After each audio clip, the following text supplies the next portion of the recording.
Hello বন্ধুরা, সবাই কেমন আছো? আশা করি সবাই ভালো আছো। মিতা রানা ব্লগ থেকে সবাইকে জানাই অনেক অনেক অনেক ভালোবাসা।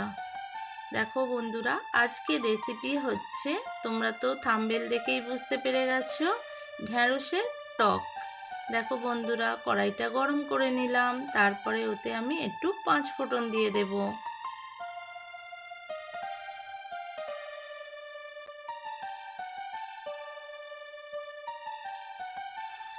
পাঁচফোড়নটা দেবার পরে দেখো বন্ধুরা, আমি ওতে ঢ্যাঁড়সগুলো দিয়ে দিলাম।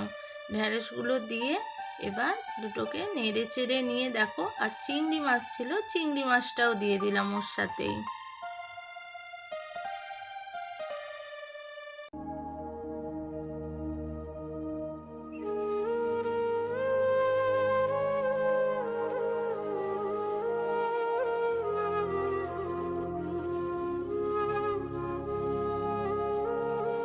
দেখো বন্ধুরা, তারপরে আমি একটু নুন আর হলুদ চিংড়ি মাছটাই দিয়ে দিলাম।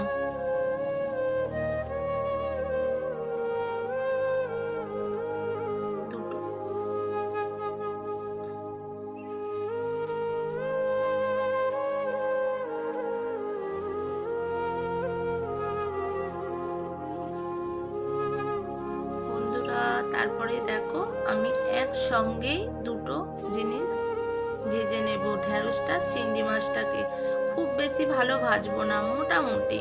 দেখো, তারপরে হয়ে গেলে দেখো ভাজাটা,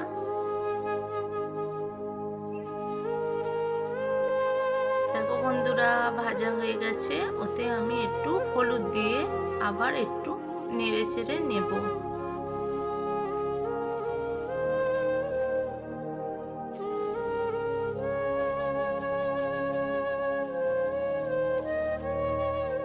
দেখো বন্ধুরা, ভাজা হয়ে যেতে ওতে আমি আবার একটু জল দিয়ে দেব। তোমরা তো দেখতেই পাচ্ছ, পরিমাণ মতো জলটা দিতে হবে।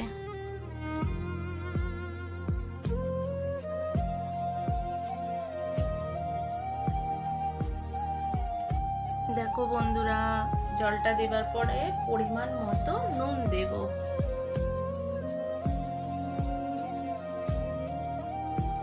দেখো বন্ধুরা, এবার আমি একটা পাত্রে তেঁতুল আর জল ভিজিয়ে রেখে দেব।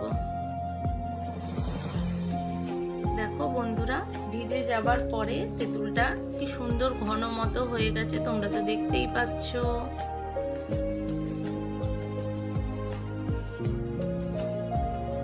দেখো বন্ধুরা, আমি এবার ঢ্যাঁড়সটা সিদ্ধ হবার জন্য একটু ঢেকে দিলাম।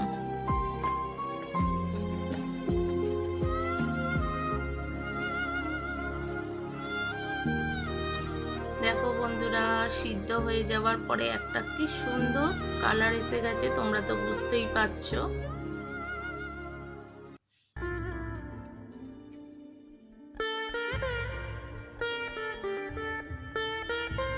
এবার দেখো আমি তেঁতুলটা দিয়ে দেব ওর মধ্যে। তেঁতুলটা দেবার পরে এবার পরিমাণ মতো চিনি দেব, যে যেমন মিষ্টি খেতে চাইবে সেরকম ভাবে দিলেই হবে।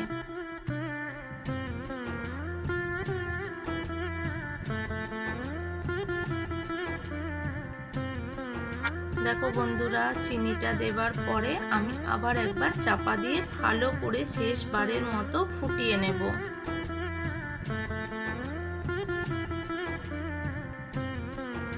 দেখো বন্ধুরা, এবার কিন্তু আমার পুরোপুরি রেডি হয়ে গেছে।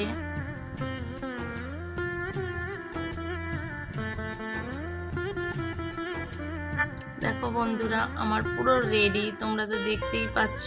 তারপরে আমি একটা পাত্রে ঢেলে নিলাম।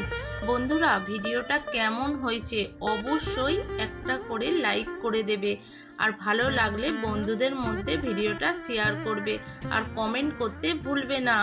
কে কোথা থেকে দেখছো অবশ্যই একটা করে আমার ভিডিওয় কমেন্ট করবে। টাটা বন্ধুরা, এখানেই আমার ভিডিওটা শেষ করলাম। তোমরা ভালো থেকো, সুস্থ থেকো, আর নিজেদের খেয়াল রেখো।